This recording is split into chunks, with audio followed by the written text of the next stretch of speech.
You've made that promise to yourself, haven't you? Okay, this is the year I finally change.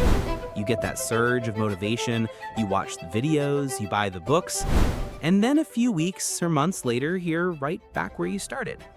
And you feel stuck. If that sounds familiar, you're not alone. While tons of us set goals for big changes, research suggests that a depressingly small number of people actually feel successful by the end of the year. Some studies show less than 10% stick with it. But here's the secret. The problem isn't you. It's not about a lack of willpower. The problem is that nobody has handed you the actual scientific blueprint for how change really works. So today, we're ditching the myths and looking at the psychological roadmap that will let you become the architect of your own evolution. We've all been sold a bit of a lie about transformation. We picture it as this one heroic moment, a sudden dramatic burst of discipline that changes everything overnight. The thing is, that's exactly why most change doesn't stick. Real, lasting change isn't an event, it's a process. And lucky for us, that process has been mapped out by psychologists. The gold standard for understanding this is the Transtheoretical Model of Change, developed by Drs. James Prochaska and Carlo Di Clemente. It's based on over 35 years of research and shows that every single person, whether you're trying to quit a bad habit or start a good one, moves through 5 predictable stages. The key to finally making a change that lasts is knowing which stage you're in right now. Let's walk through the 5 stages. As I go through them, be honest with yourself. Which one sounds like you? Stage 1 is pre-contemplation, or what I call the what problem phase. In this stage, you're not even thinking about changing. You might be in denial that a habit is a problem, or you just genuinely don't see the negative side. This is the friend who gets defensive when you mention their diet, saying, hey, I'm fine, I can eat whatever I want. The goal here isn't to force a change. It's just to spark a little curiosity. Your action here is to start noticing. No judgment, no pressure. Just ask yourself one gentle question. If I stay exactly as I am, what might be the hidden costs down the road? Next is stage 2, contemplation, the yeah, I should someday phase. This is where you're stuck. You know there's a problem, and you're thinking about changing. Eventually. You know you should go to the gym, but the couch just feels so right. In this stage, the pros and cons of changing feel like they're in a dead heat, so you stay put. Your action is to get to know your future self. Seriously, grab a journal and write, in vivid detail, what your life will look and feel like 1 year from now, if you make this change.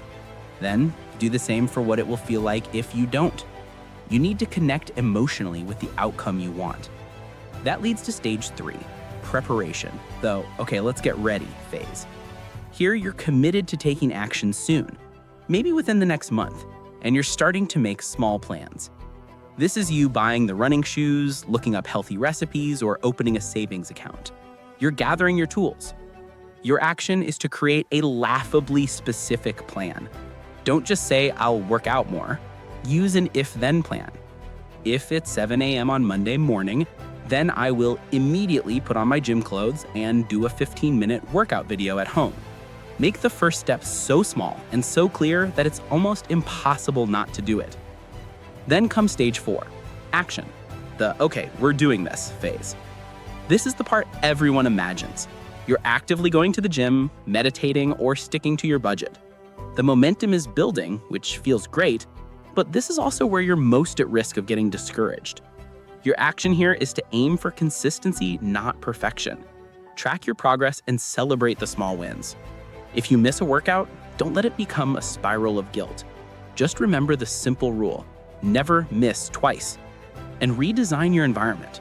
Make your new, better habit the easiest possible choice.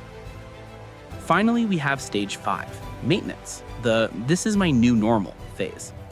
After about 6 months of consistent action, the new behavior feels less like a chore and more like a habit. It's part of your identity. The risk of relapse is still there, but it's much lower.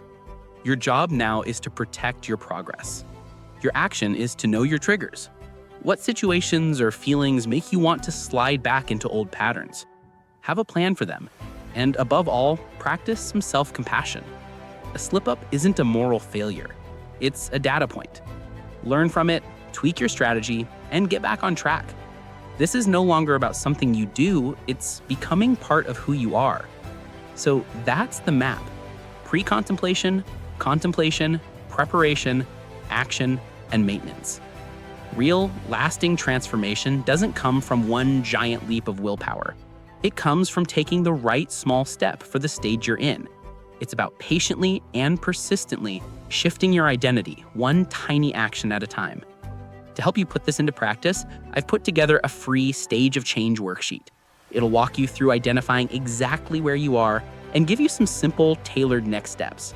The link is in the description. Go download it and start your journey on the right foot. Thanks for watching. Now go build yourself a new life.